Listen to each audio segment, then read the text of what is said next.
یعنی اللہ والوں کی صحبت میں ایک گھڑی بیٹھنا یہ 1000 سال اطاعت ہے، عبادت، اور وہ بھی بے ریا، اس سے بہتر ہے، بڑھیا ہے۔ اسی سے ملتا جلتا کلام آپ حضرات کی سماعتوں کی نظر کرنے لگا، تھوڑی سی کو بڑھا دیں، آپ حضرات کا ساتھ ہونا چاہیے۔ شاعر لکھتا ہے، اللہ سے ملوا جاتی ہے صحبت اللہ والوں کی، اپنا رنگ دکھا جاتی ہے صحبت اللہ والوں کی۔ میرے ساتھ ملتے کریے گا، صحبت اللہ والوں کی، صحبت اللہ والوں کی، اللہ سے ملوا جاتی ہے صحبت اللہ والوں کی، اپنا رنگ دکھا جاتی ہے صحبت اللہ والوں کی، صحبت اللہ والوں کی۔ ظلم و ستم ہو، درد و غم ہو، یا کوئی ہو رنج و الم، سارے تعلق رب سے جوڑو، کر دے گا وہ نظر کرم۔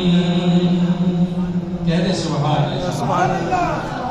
ظلم و ستم ہو، درد و غم ہو، یا کوئی ہو رنج و الم، سارے تعلق رب سے جوڑو، کر دے گا وہ نظر کرم، کر دے گا وہ نظر کرم۔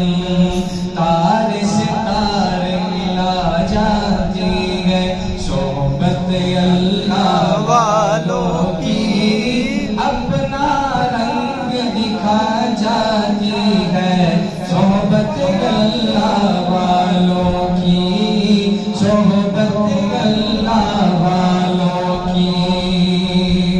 اور ذکر حق کی، فکر حق کی سچی لگن مل جاتی ہے۔ بہت ہی قابل غور شعر ہے، پیارا شعر ہے، حضرات توجہ فرمائیں کہ جب آپ حضرات اللہ والوں کی صحبت میں بیٹھو گے تو اس کا کیا فائدہ ہوگا۔ اکبر الہ آبادی کہتے ہیں، کورس تو لفظ سکھاتے ہیں، کورس تو لفظ سکھاتے ہیں، آدمی آدمی بناتے ہیں۔ اللہ والوں کی صحبت میں بیٹھو گے تو آدمی بن جاؤ گے۔ تو چنانچہ اسی شعر میں اسی کا تذکرہ کیا ہے کہ صحبت اللہ والوں کی اس سے کیا فائدہ ہوگا۔ تو فرماتے ہیں، ذکر حق کی، فکر حق کی سچی لگن مل جاتی ہے، قلب کو اللہ اللہ اللہ اللہ کی دھن مل جاتی ہے۔ سبحان اللہ، سبحان اللہ، سبحان اللہ۔ ذکر حق کی، فکر حق کی سچی لگن مل جاتی ہے، قلب کو اللہ اللہ اللہ اللہ کی دھن مل جاتی ہے، اللہ کی